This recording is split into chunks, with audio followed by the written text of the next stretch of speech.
गुरुर्ब्रह्मा गुरुर्विष्णू गुरुर्देवो महेश्वरा गुरुर साक्षात परब्रह्म तस्मै श्री गुरुवे नमः. This is our divine path.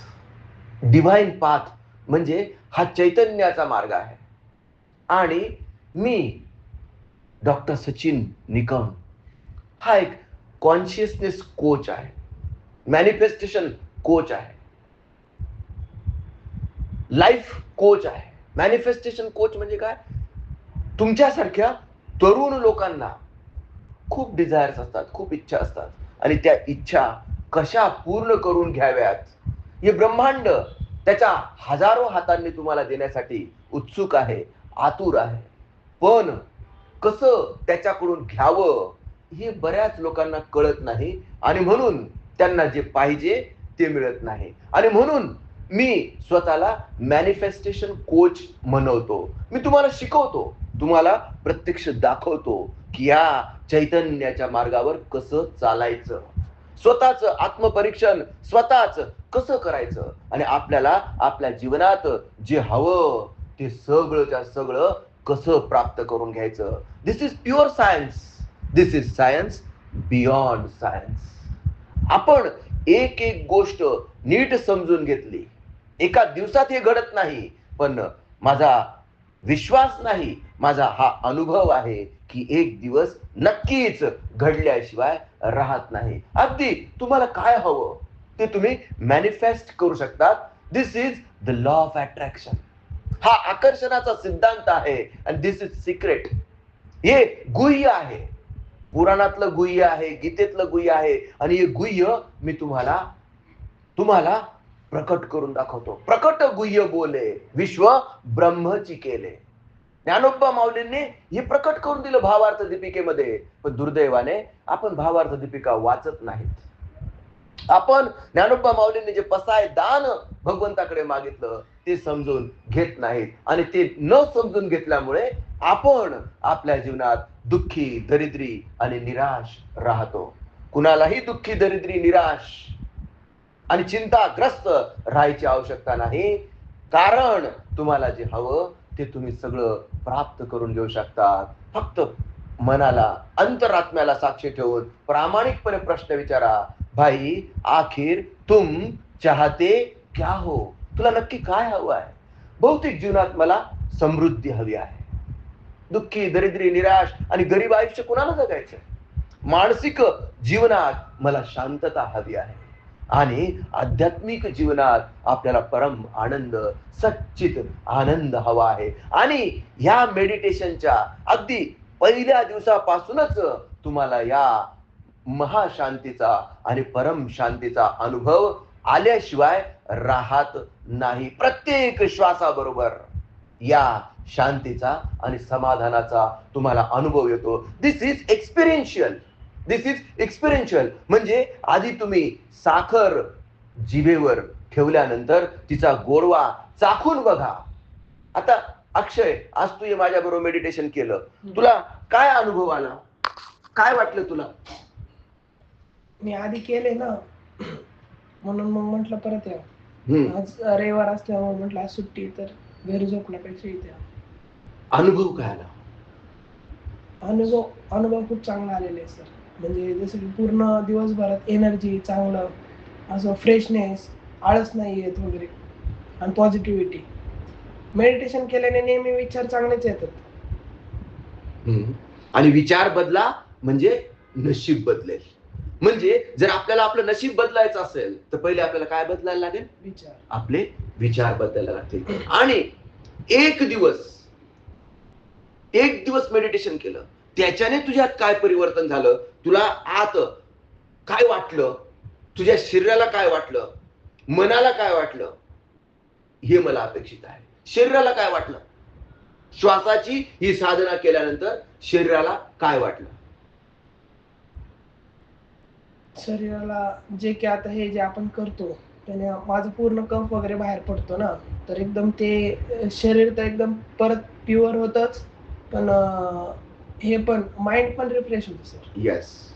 मग ब्रह्मक्रियेने शरीर शुद्ध होतं. याची तुला काही शंका आहे का याच्यात? नाही अजिबात नाही. नाही आणि ब्रह्मज्ञानाने मनाची शुद्धी होते. कारण शरीरात सत्व रज तम शरीरात वात पित्त कफ याच्यात इम्बॅलन्स निर्माण होतो आणि या इम्बॅलन्स मुळेच व्याधी आणि रोग उत्पन्न होतात. ब्रह्मक्रियेमुळे हे बॅलन्स केलं जातं, वात पित्त कफ.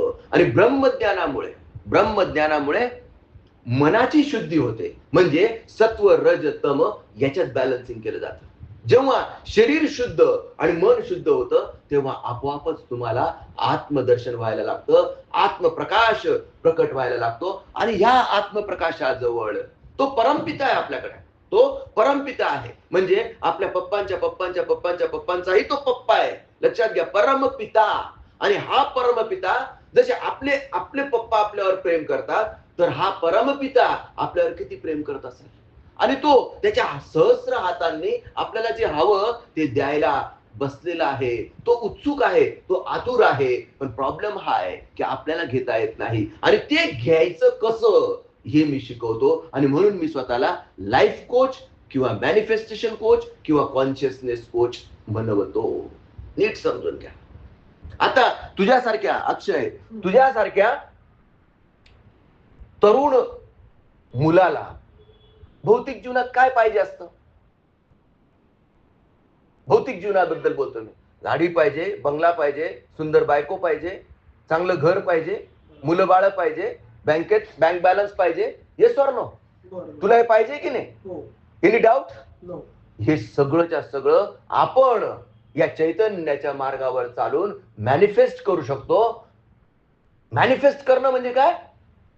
ते सगळं आपल्या जीवनात प्रकट करू शकतो. आणि तुम्हाला सांगतो, तो परमपिता आपल्याला देण्यासाठी आतुर आहे, त्याच्या सहस्र हातांनी देण्यासाठी तो तयार आहे.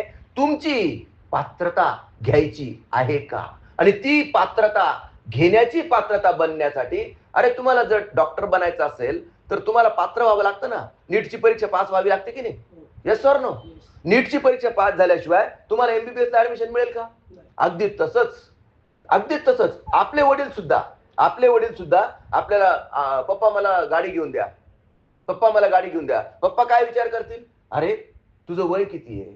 तू ती गाडी चालवण्यासाठी सक्षम आहेस की नाहीये? ती गाडी चालवण्याने त्या टू व्हीलर 5वीच्या विद्यार्थ्याने जर त्याच्या वडिलांकडे बुगाटी मागितली तर देतील का त्याचे पप्पा त्याला? भले त्यांच्याजवळ पैसे असतील, बुगाटी घेण्याची त्यांची क्षमता असेल, पण देतील का?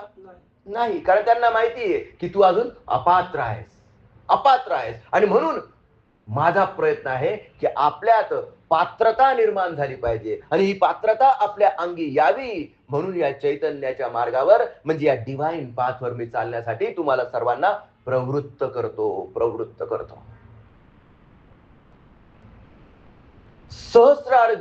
सहस्र भाऊ असलेला कार्तवीर्य अर्जुन याची ही गोष्ट, ही कथा तुझ्यासारख्या तरुण व्यक्तीला माहित असणं खूप गरजेचं आहे. अक्षय, ही पुराणातली वानगी नाहीये, ही स्टोरी म्हणून ऐक, गोष्ट म्हणून ऐक. सहस्र अर्जुन, त्याचं नाव अर्जुन होतं, पण त्याला सहस्र अर्जुन का म्हटलं गेलं? कार्तवीर्य त्याचं नाव. सहस्र का? कारण भगवान दत्तात्रेयाच्या कृपेने त्याला सहस्र म्हणजे 1000 हात कुणाला असतील का? हो, सहस्र हातांची ताकद या कार्तवीर्याला भगवान दत्तात्रेयांच्या कृपेने मिळाली होती. काय झालं? तो ज्यावेळेस तुझ्यासारखा तरुण होता, तो राजपुत्र होता आणि तरुणपणात, तरुणाईच्या अंगात काय असतो? पुरुषार्थ असतो, उत्साह असतं, सळसळत तारुण्य आणि चैतन्य असतं. त्याला वाटलं की मी एक महान राजाचा पुत्र आहे आणि मी माझ्या वडिलांपेक्षाही महान बनणार. आणि त्याच्यासाठी काय केलं पाहिजे? तर त्याच्या राजगुरूंनी सांगितलं की तप केलं पाहिजे. तू तप कर, तेजस्वी हो, ते तेज अंगात प्रकट कर आणि तुला जे हवं ते तू प्राप्त कर. जसं मी तुम्हाला सांगतोय अगदी तसंच त्या काळातल्या त्याच्या राजगुरूंनी त्याला सांगितलं. आणि पुरुषार्थ होता, तरुणाईचा उत्साह होता. त्याने निर्णय घेतला की तप करायचं. त्याने कठोर तप केलं आणि भगवान दत्तात्रेयांना प्रसन्न करून घेतलं. भगवान दत्तात्रेय प्रसन्न झालेत आणि गुरुदेव दत्तांनी त्याला विचारलं की काय पाहिजे? गुरुदेव दत्तांनी विचारल्यानंतर त्याला जे हवं होतं तेच मागितलं. माझ्यासारखा तेजस्वी राजा या पृथ्वी तलावर दुसरा नसावा, मला हरवू शकेल असा कोणी दुसरा नसावा, असा अजेय चक्रवर्ती सम्राट, असं तेज, अशी शक्ती, अशी ऊर्जा तुम्ही मला प्रदान करावी असा त्याने वर मागितला. आणि श्री गुरुदेव दत्तांनी तथास्तु म्हटलं, तथास्तु म्हटलं. आणि लगेचच हा कार्तवीर्य याच्याजवळ एवढी ऊर्जा, आणि त्या ऊर्जेच्या बळावर त्यांनी सर्व पृथ्वीवर सत्ता स्थापन केली. सर्व चक्रवर्ती सम्राट होता. आणि नर्मदा नदीच्या तीरावर असाच एक दिवस तो जलक्रीडा करत होता. जलक्रीडा करणं म्हणजे त्याच्या स्त्रिया असतील, त्याच्या दास्या असतील, त्याचे सेवक असतील, त्यांच्या समोर तो सगळी ती जलक्रीडा करत होता. आणि ती ताकद दाखवण्यासाठी त्यांनी त्याच्या सहस्र हातांनी नर्मदा नदीचं पात्र पूर्ण अडवून टाकलं. आपल्याला धरण बांधायला किती वेळ लागतो?